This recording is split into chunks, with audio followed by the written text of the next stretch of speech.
ఇంత రాజకీయ పద్ధతులు కొన్ని అద్భుతాలు ఆంధ్రప్రదేశ్లో జరుగుతూ ఉంటాయి. ఒక ఎమ్మెల్యే ఎంపీకి ఫోన్ చేసి ధమ్కీ ఇచ్చాడంట. ఇద్దరు ఒకే పార్టీకి సంబంధించిన వాళ్ళు. ఏకంగా ఈ సమస్య పార్టీ అధిష్టానం వరకు వెళ్ళింది.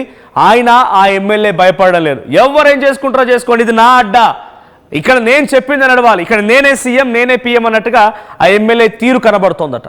ఈ సంఘటన అనంతపురంలో చోటు చేసుకుంది. టీడీపీ ఎమ్మెల్యే వర్సెస్ ఎంపీగా ఒక వార్ నడుస్తోంది. ఎంపీ అంబికా లక్ష్మీనారాయణకే గుమ్మనూరు తమ్ముడు వార్నింగ్ ఇచ్చాడు. అనంతపురంలో 10 కోట్ల విలువ చేసేటువంటి ఒక రైల్వే పనులకు సంబంధించినటువంటి కాంట్రాక్ట్ని ఎంపీకి సంబంధించిన సంబంధిత వర్గం కాంట్రాక్ట్ చేపట్టింది. అయితే ఆ కాంట్రాక్టర్కి గుమ్మనూరు జైరాం ముందుగా ఆయన కాల్ చేశాడు. ఆయన తమ్ముడు నారాయణ ఫోన్ చేసి, ఎస్ మరి ఇక్కడ కాంట్రాక్ట్ పెట్టినావు కదా, కాంట్రాక్ట్ సంగతి ఏంటి, నా కమిషన్ నాకు వస్తుందా లేదా అని చెప్పి ధమ్కీ ఇవ్వబోయాడు. కానీ కాంట్రాక్టర్ ఏం చేశాడంటే, ఇది మాకు సంబంధం లేదు, నువ్వు డైరెక్ట్గా ఎంపీతోనే మాట్లాడేసుకో, ఇది ఎంపీకి సంబంధించిన కాంట్రాక్ట్ అని చెప్పి ఫోన్ కట్ చేశాడట. దీంతో ఎంపీతో మాట్లాడుకోవాలని చెప్పి డైరెక్ట్గా కాంట్రాక్టర్ చెప్పడంతో, మరి మా పార్టీ కదా, మరి ఎంపీ కదా, మాట్లాడాలా వద్దా, నాకు కమిషన్ అడగడమే పొరపాటు, దట్టు ఒక ఎంపీకి ఫోన్ చేసి అడగగలుగుతానా అని చెప్పే విషయం కూడా ఏమాత్రం వెనకడుగు వేయకుండా భయపడకుండా డైరెక్ట్గా ఆ మొదట తమ్ముడు ఎంపీతో కూడా ఎంపీ తమ్ముడితో మాట్లాడుకొచ్చాడు ఈ గుమ్మనూరు జైరాం తమ్ముడు నారాయణ. ఆ తర్వాత ఆ ఎంపీతో డైరెక్ట్గా మాట్లాడడం, ముందుగా ఎంపీ తమ్ముడు, ఆ తర్వాత డైరెక్ట్గా ఎంపీకే ఫోన్ చేసి ధమ్కీ ఇవ్వబోయాడు. సేమ్ టు సేమ్, నువ్వు కాంట్రాక్ట్ పెట్టావు, ఇదే డీలింగ్, సేమ్ టు సేమ్ ఇదే డీలింగ్, నువ్వు కాంట్రాక్ట్ పెట్టావు, నీకు 10 కోట్ల చేసే కాంట్రాక్ట్ వచ్చింది, మరి మా కమిషన్ ఇది 10% పంపిస్తున్నావు లేదా, అంటే ₹1 కోటి పంపిస్తున్నావు లేదా, ఇది ఆయన మాట్లాడిన మాట. ఇప్పుడు ఆ ఎంపీ ఎంత చెప్పినా కూడా డోంట్ కేర్, అంటే ఈ విషయం పైన డైరెక్ట్గా ఎంపీకే వార్నింగ్ ఇవ్వడం పైన, ఎంపీకే ధమ్కీ ఇవ్వడం పైన ఎంపీ అధిష్టానానికి కంప్లైంట్ చేస్తే ఆ ఎంపీకి కూడా మేము భయపడము అన్నట్టుగా డోంట్ కేర్ అంటున్నారట గుమ్మనూరు బ్రదర్స్.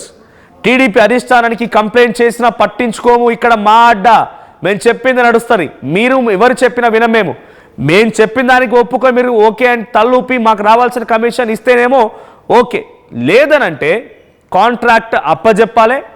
అప్పటికి మీరు వెనకడుగు వేయకుండా అధిష్టానం ఇన్వాల్వ్మెంటు, ప్రభుత్వ పెద్దలు నారా లోకేష్, చంద్రబాబు అని ఇంకెక్కడికి వెళ్ళినా కూడా అవసరమైతే ఆ సామాన్లు కూడా ఎత్తుకెళ్తామని బెదిరింపులకు పాల్పడుతున్నారట. ఈ సమస్య ఇప్పుడు ప్రస్తుతానికి లోకేష్ దృష్టిలో ఉంది. మరి ఈ సమస్యని ఎలా కంక్లూడ్ చేస్తారో చూడాలి. విజువల్స్లో మనం చూస్తున్నాం, కింద నారాయణ జైరాం తమ్ముడు, ఆ ఎమ్మెల్యే తమ్ముడు ఆయనే. పైన మీకు విజువల్స్లో కనిపిస్తోంది ఆ సదరు ఎమ్మెల్యే. ఏకంగా ఒక కాంట్రాక్ట్, ఒక 10 కోట్ల విలువ చేసేటువంటి కాంట్రాక్ట్ పనుల విషయంలో తమకు రావాల్సిన వాటా ఇవ్వాలని ముందుగా కాంట్రాక్టర్ కాల్ చేశారు, కాంట్రాక్టర్కి ధమ్కీ ఇచ్చారు. కాంట్రాక్టర్ ఏమి ఏకంగా ఎంపీకి సంబంధించిన విషయం అని చెప్పడంతో ఆ ఎంపీకి సైతం కాల్ చేయబోయి ముందుగా ఎంపీ తమ్ముడికి ఫోన్ చేసి మాట్లాడారంట. ఎంపీ తమ్ముడికి ఫోన్ చేసి మాట్లాడిన తర్వాత మళ్ళీ ఎంపీకి కూడా ఫోన్ చేసి మాట్లాడుకొచ్చారు. ప్రజెంట్ ఈ ఇష్యూ అధిష్టానం దగ్గర కొంత హాట్ టాపిక్గా మారింది. మరి ఎటువంటి చర్యలు తీసుకుంటారో చూడాలి. అటు ఎంపీకే ధమ్కీ ఇవ్వడం పైన అటు ఎమ్మెల్యేపై చర్యలు ఉంటాయా, లేదంటే ఇంకేదైనా సీరియస్ యాక్షన్ ఉంటుందా చూడాల్సిన అవసరం అయితే ఉంది. లోకేష్ లోకేష్ దగ్గర ఉంది ఈ అంశానికి సంబంధించినటువంటి ఇష్యూ. మరి లోకేష్ దీన్ని ఎలా సాల్వ్ చేస్తారో చూడాలి. మా ప్రతినిధి ఏపీ ఇన్పుడేటర్ కృష్ణమోహన్ ఉన్నారు ఫోన్ లైన్లో. కృష్ణమోహన్, డైరెక్ట్గా ఫస్ట్లీ కమిషన్ అడగడమే తప్పు, జనరల్గా జరుగుతున్న సరంజామనే మనందరూ తెలిసిందే, కమిషన్లు ఉంటాయి, రకరకాల వాటాలు ఉంటాయి, అందరికీ జరుగుతుంది. బట్ ఆఫ్ ద రికార్డులో జరుగుతూ ఉంటాయి. డైరెక్ట్గా తనకు రావాల్సిన కమిషన్ ఇవ్వాలని చెప్పి అడిగి ఆ తర్వాత ఆ కాంట్రాక్టర్ ఎంపీ పేరు చెప్తే ఎంపీకి సైతం ధమ్కీ ఇవ్వడం స్టార్ట్ చేశారు. ఎవరికి చెప్పినా మాకు ఏం కాదు, డోంట్ కేర్ అన్నట్టుగా ఉన్నారంటే ఇంతకీ ఆ ఎమ్మెల్యే తీరేంటి, ఎమ్మెల్యేపై ఎటువంటి విమర్శలు వస్తున్నాయి, అధిష్టానం ఎటువంటి నిర్ణయం తీసుకునే అవకాశం ఉంది? ఎస్, డెఫినెట్ గా ఇప్పుడు ప్రధానంగా రాయలసీమ జిల్లాల్లో జరుగుతున్న ఎమ్మెల్యేల అరాచకాలు చాలా వరకు చూసారు. ఇటీవల కాలంలో కడప జిల్లాలో ఇటువంటి పరిస్థితులు జరిగాయి. తర్వాత దాని మీద కొంత ప్రభుత్వం సీరియస్ అయిన పరిస్థితి. అలాగే జేసీ వర్సెస్ గతంలో చూసుకుంటే ఇటీవల కాలంలోనే జమలమడుగు ఎమ్మెల్యేగా ఉన్న ఆదినారాయణ రెడ్డి మధ్య కొంత ఈ ఇసుక సిమెంట్ ఫ్యాక్టరీల విషయంలో లారీలు నిలుపుదలలో నా వాటా నాకు ఇవ్వాల్సింది అని చెప్పి జమలమడుగు ఎమ్మెల్యే మాట్లాడిన పరిస్థితి తెలిసిందే. అక్కడ అది కూడా అధిష్టానం దృష్టికి వెళ్ళి చాలా వరకు సర్దిదిప్పే ప్రయత్నం జరిగినా స్టిల్ అది కొంత రచ్చ జరుగుతుంది. అయితే ఇప్పుడు తాజాగా అనంతపురం జిల్లా ఎంపీకి గుమ్మనూరు జయరాం ఫోన్ చేసి, అంటే ఎమ్మెల్యే గుమ్మనూరు జయరాం గతంలో వైసీపీ టైంలో ఆయన మంత్రిగా కూడా పనిచేశారు.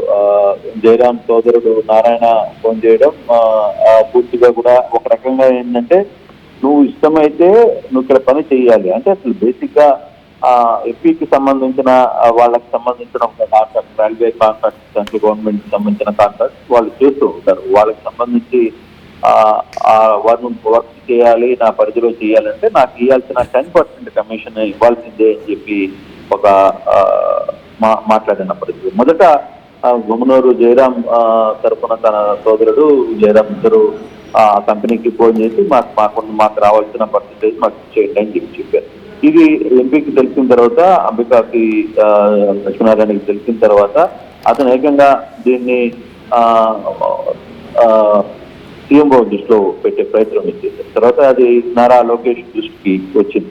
సో నారా లోకేష్ దృష్టికి వచ్చిన తర్వాత కూడా ఆయన క్లియర్ గా ఇట్లా ఎంపీలకు ఫోన్ చేసి బెదిరించడం కరెక్ట్ కాదు అని చెప్పిన పరిస్థితి కూడా ఉంది.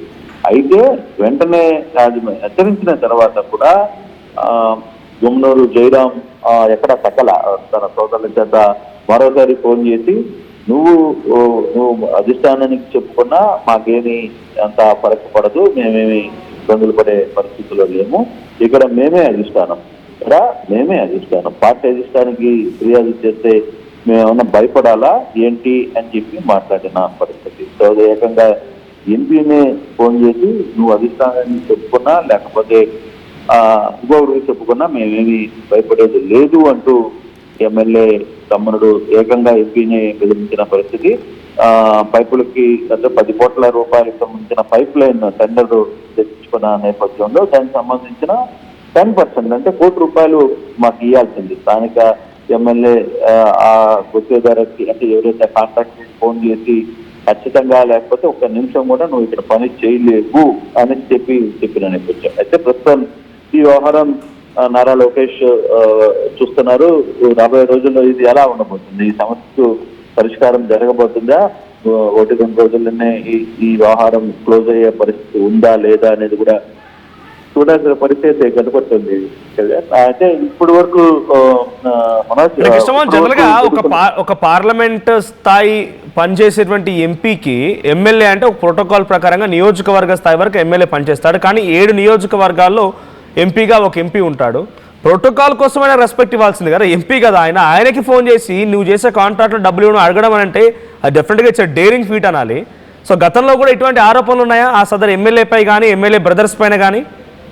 డెఫినెట్ గా గుమ్మనూరు జయరాం వ్యవహారంలో గత ప్రభుత్వంలో మంత్రిగా ఉన్నప్పుడు కూడా చాలా సమస్యలు వచ్చిన పరిస్థితి అయితే చూసాం. ఇప్పుడు ప్రభుత్వం మారిన తర్వాత కూడా ఏదో ఒక రోజు ఏదో ఒక విధంగా కార్యకర్తలను బెదిరించడమో, లోకల్ నాయకుల్ని అనవడమో, అధికారులను బెదిరించడమో, వ్యవహారం మీద గుమ్మనూరు జయరాంకి ఎప్పుడో ప్రతిరోజు ఏదో ఒక కాంట్రవర్సీలో ఆయన ఇరుక్కుంటున్నారు. అధిష్టానం 2-3 సార్లు ఆయనకి చెప్పే ప్రయత్నం చేసింది. అయినప్పటికీ లాస్ట్ మూమెంట్ లో ఆయన వైసీపీ నుంచి అక్కడికి వచ్చి అక్కడ గెలుపొందిన పరిస్థితి మనం చూసాం. అయితే అటువంటి పరిస్థితుల్లో ఒకటి ఇక్కడ ఎంపీలకు ఒక ఎంపీ పరిధిలో ఉన్న ఎమ్మెల్యేలకు ఎంపీలకు ఎక్కడ పసుకటంలే. ఆ నియోజకవర్గంలో ఒక ఎమ్మెల్యే ఉన్నాడు అంటే ఆ నియోజకవర్గం మొత్తం ఆ నియోజకవర్గాన్ని నేను సామంతరాజుని నాకు కప్పం కట్టాల్సిందే, అటువంటి పరిస్థితులు కొంతమంది ఎమ్మెల్యేలు వ్యవహరిస్తున్న పరిస్థితి. ఎక్కడ నువ్వు కావాలంటే ఎంపీ అయితే అయ్యావు, మాకేం సంబంధం, నియోజకవర్గంలో మేం కదా ఉన్నాం, నియోజకవర్గానికి అధిష్టానం మేమే కదా, మేము చెప్పిందే కదా ఇక్కడ జరగాలి, మా అధిష్టానంలోకి వచ్చి నువ్వు పనులు చేస్తావు అంటే ప్రధానంగా ఈ వ్యవహారం రాయలసీమలో చాలా ఎక్కువగా ఉంది అనేది చెప్తున్నారు. దీని మీద ప్రభుత్వం కూడా పార్టీ కూడా చాలా సీరియస్ గా దృష్టి పెట్టింది. ఇప్పటికే చాలా మందికి ఇటువంటి ఇష్యూస్ మీద దృష్టి పెట్టి ఫోన్లు చేయడం, కొంత వాన్ చేయడం కూడా జరిగింది. అయితే ఇప్పుడున్న పరిస్థితులు కానీ మనం కానీ చూసుకుంటే ఈ గుమ్మనూరు జయరాం సంబంధించిన సోదరు వ్యవహారం ఎట్లా ముందుకు తీసుకెళ్తారు అంటే ఈ వ్యవహారం ప్రభుత్వం కన్నా కూడా పార్టీ చాలా సీరియస్ గా తీసుకుంటున్నట్టు కనపడుతుంది. దీన్ని మీరు అంటున్నట్టుగా సామంతరాజుల్లాగా ఎమ్మెల్యేలు వ్యవహరిస్తున్నారన్నప్పుడు కాంట్రాక్టర్లు, అధికారులు లేకుంటే క్షేత్రస్థాయిలో పబ్లిక్ ఏమనుకుంటున్నారు వీరి గురించి? మరి అంటే పబ్లిక్ సాధారణంగా ఇప్పుడు పబ్లిక్ ఓట్లు వేస్తేనే కదా వీళ్ళందరూ గెలిచారు, వీళ్ళందరూ పబ్లిక్ ఓట్లు వేశారు. ఆ టైంలో పబ్లిక్ కి ఒక్కొక్క ఎమ్మెల్యే దాదాపుగా 40 కోట్లు 30 కోట్లు 40 కోట్లు 50 కోట్లు ఖర్చు పెట్టి ఎమ్మెల్యేలు అయ్యారు. ఎమ్మెల్యేలు అయిన తర్వాత మరి ఆ డబ్బు వెనక్కి రాబట్టుకునే పరిస్థితి ఉంటుంది కదా, ఆ ప్రయత్నం చేయాలి. చేస్తున్న నేపథ్యంలోనే అందుకే ఇప్పటికీ కూడా చాలా మంది ఎమ్మెల్యేలకు సంబంధించిన వ్యవహారంలో నాట్ ఓన్లీ గుమ్మనూరు జయరాం, చాలా మంది ఎమ్మెల్యేలకు సంబంధించిన వ్యవహారంలో అటువంటి రిపోర్ట్స్ పార్టీ అధిష్టానానికి చాలా పెద్ద ఎత్తున చేరుతున్నాయి. వాళ్ళు ఎప్పటికప్పుడు వాళ్ళతో మాట్లాడి కొంత సెట్ చేసే ప్రయత్నం చేస్తున్నారు. వినన వాళ్ళకి కొంత కత్తిరించే ప్రయత్నం కూడా, తోకలు కత్తిరించే ప్రయత్నం కూడా చేస్తున్నారు. బట్ గుమ్మనూరు జయరాం వ్యవహార శైలి మీద చాలా రోజుల నుంచి కొంత కాంట్రవర్సీ ఉంది. బట్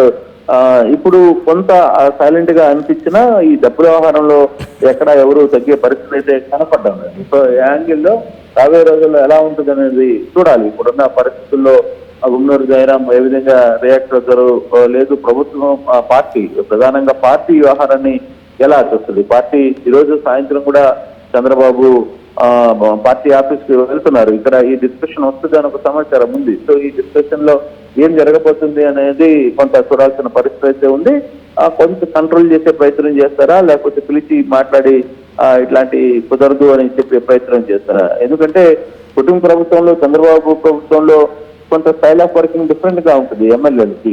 అక్కడ గత ప్రభుత్వం లాగా ఎవరు సామ్రాజ్యవంతు మా ఈ అధిష్టానానికి ఈ నియోజకవర్గానికి మేమే సామంతరాజు అని చెప్తున్న పరిస్థితి ఉండదు. ఇక్కడ కొంచెం డిఫరెంట్ గా ఉంటుంది. ఇక్కడ కంట్రోల్ చేసే పరిస్థితి ఎప్పటికప్పుడు అప్డేట్లు ఉంటాయి. ఏం జరుగుతుంది జిల్లాల్లో, నియోజకవర్గాల్లో తెలుసుకునే ప్రయత్నం చేస్తారు.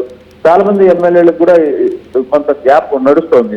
నడిచినా ఎంపీలతో కావచ్చు, పక్కనున్న మంత్రులతో కొంత గ్యాప్ నడుస్తుంది. పక్కనే నియోజకవర్గాల మధ్య కొన్ని సమస్యలు నడుస్తున్నాయి. వీటన్నిటిని కూడా కొంత కంట్రోల్ చేసే ప్రయత్నం అయితే చేస్తున్నాయి. ఇటీవల నిన్న కూడా చంద్రబాబు సీరియస్ గా పార్టీ ఆఫీస్ లో ఇక మీదట నేను పార్టీ కార్యక్రమాల గురించి సీరియస్ గా దృష్టి పెడతానని చెప్పారు. అందుకే ఆయన వారంలో ఒక రోజు ఖచ్చితంగా పార్టీ కార్యక్రమాల మీద హాజరు కావాలని నిర్ణయానికి వచ్చారు. అందుకే ఈ రోజు మధ్యాహ్నం కూడా ఆయన పార్టీ ఆఫీస్ కి రాబోతున్నారు. మరి అక్కడ దీని మీద ఎటువంటి చర్చ వస్తుందా ఏందనేది చూడాల్సిన పరిస్థితి ఉంది. Manoj, right, thank you Krishnamohan, thank you for the update. So మొత్తంగా అనంతపురంలో ఒక ఎంపీ వర్సెస్ ఎమ్మెల్యేగా ఒక బిగ్ వార్ నడుస్తుంది. అధిష్టానం వరకు వెళ్ళింది ఈ సమస్య. అధిష్టానం ఎవరిపైనైనా అంటే వాళ్ళ పరిస్థితి అనుగుణంగా, లేకపోతే వాళ్ళు చేసినటువంటి చర్యలకు అనుగుణంగా వారిపై చర్యలు ఉంటాయా, వాళ్ళు చేసిన తప్పులకి శిక్ష అనుభవిస్తారు, లేదంటే సద్దు మరుగుతుంది. ఎందుకంటే వాళ్ళ ప్రభుత్వం ఉంది, ఇద్దరు వాళ్ళ పార్టీకి సంబంధించిన వాళ్ళే, ఇద్దరు కూడా సీనియర్ లీడర్లే కాబట్టి వాళ్ళకి ఒకే రకమైన ఫుల్ స్టాప్ పెడతారా చూడాల్సిన అవసరం అయితే ఉంది. సో ప్రజెంట్ ఒక ఎంపీ రైల్వే పనులకు సంబంధించిన కాంట్రాక్ట్ నిర్వహిస్తూ ఉన్నాడంట. ఎమ్మెల్యే తమ్ముడు ముందుగా సదరు కాంట్రాక్టర్కి ఫోన్ చేసి కమిషన్ అడిగాడు. కాంట్రాక్టర్ ఏమో ఇది ఎంపీకి సంబంధించిన విషయం అని చెప్పి కాల్ కట్ చేయడంతో నెక్స్ట్ వెంటనే ఆ సదరు ఎమ్మెల్యే తమ్ముడు గుమ్మనూరు జయరాం తమ్ముడు నారాయణ మళ్ళీ ఎంపీ తమ్ముడికి, అంబికా లక్ష్మీనారాయణ తమ్ముడికి ఫోన్ చేసి ముందుగా అడిగాడు. ఆ తర్వాత డైరెక్ట్గా ఎంపీకే ఫోన్ చేసి మరి నాకు రావాల్సిన వాటా సంగతి ఏంటి, ఇస్తున్నావా లేదా అని చెప్పి అడగడంతో డైరెక్ట్గా ఎంపీ వెళ్ళి అధిష్టానానికి ఫిర్యాదు చేశాడు. ప్రస్తుతానికి నారా లోకేష్ దగ్గర ఈ సమస్య చేరింది. ఆ సమస్యకి ఫుల్ స్టాప్ పెడతారా, లేదనంటే ఆయన తదనుగుణంగా ఎవరిపైన శిక్ష వేస్తారా, ఎవరినైనా కొంత ఇబ్బంది పెట్టే అవకాశం చూడాల్సిన అవసరం అయితే ఉంది. కానీ ఎమ్మెల్యేలు మేమే రాజులం, మేమే మంత్రులం, మా నియోజకవర్గాల్లో మేమే పెత్తనం, ముఖ్యమంత్రి మేమే, ప్రధాని మేమే, ఏదైనా మా కనుసైగలో జరగాల్సింది, మాకు డబ్బులు ఇవ్వకుండా ఏది కూడా మాకు మూటలు అప్పచెప్పకుండా ఏ పని కూడా ముందుకెళ్లరు. ఈ రకమైనటువంటి హుకుం జారీ చేస్తున్నారు. అధిష్టానం కంప్లైంట్ చేసినా, ఎవరికి కంప్లైంట్ చేసినా మా పని మేము చేసుకుంటూ వెళ్తాం. మాకు డబ్బులు ఇస్తేనేమో సరే కాంట్రాక్ట్ జరుగుతుంది, అంటే కాంట్రాక్ట్ అప్పచెప్పండి, అప్పటికీ జరగదు, ఇక మేము ఇలాగే ఫిక్స్ అయిపోయి ఉంటామంటే కనుక మీ సామాన్లు ఎత్తుకెళ్తామని చెప్పి హుకుం జారీ చేస్తున్నారట. మరి ఈ సంఘటన పైన ఏకంగా డైరెక్ట్గా డబ్బులు కమిషన్ డిమాండ్ చేయడం పైన మీ అభిప్రాయం ఏంటో కామెంట్ చేయండి. అట్ ద సేమ్ టైం మరి ఇటువంటి వారిని ప్రతి దాంట్లో కమిషన్లు దండుకొని మీకు జరిగిన అభివృద్ధికి సంబంధించిన విషయాలపైన ఏ ప్రజాప్రతినిధి దాదాపుగా ఇదే కోవలో ఉంటారు, కానీ కొన్ని బయటకు వస్తున్నాయి, కొన్ని రావట్లేదంటే. సో మీరు ఎన్నుకున్నటువంటి ప్రజాప్రతినిధులు డైరెక్ట్గా ఈ రకమైనటువంటి కమిషన్లు దండుకుంటూ వాళ్ళు కోటలు కడుతున్నారు, మేడలు కడుతున్నారు. వచ్చే ఎన్నికల్లో మళ్ళీ డబ్బులు, ఓట్లు, నోట్లు, కోట్లు, ఓట్లు సంపాదించాలి, నోట్లు విసిరాలి, ఆ తర్వాత మళ్ళీ కోట్లు కొల్లగొట్టాలి, మళ్ళీ ఓట్లు వస్తాయి, మళ్ళీ నోట్లు విసిరాలి, ఓట్లు వేయించుకోవాలి, మళ్ళీ కోట్లు సంపాదించాలి. ఇదే ఒక సైకిల్లా నడుస్తోంది. సో చూసారు కదా ఎటువంటి సిచ్యువేషన్ ఉందో. ఒక ఎంపీకే దమ్కి ఇచ్చాడంటే మరి ఆ ఎమ్మెల్యే పరిస్థితి ఏంటో చూడాలి, అధిష్టానం నిర్ణయం తీసుకుంటుందో చూడాలి.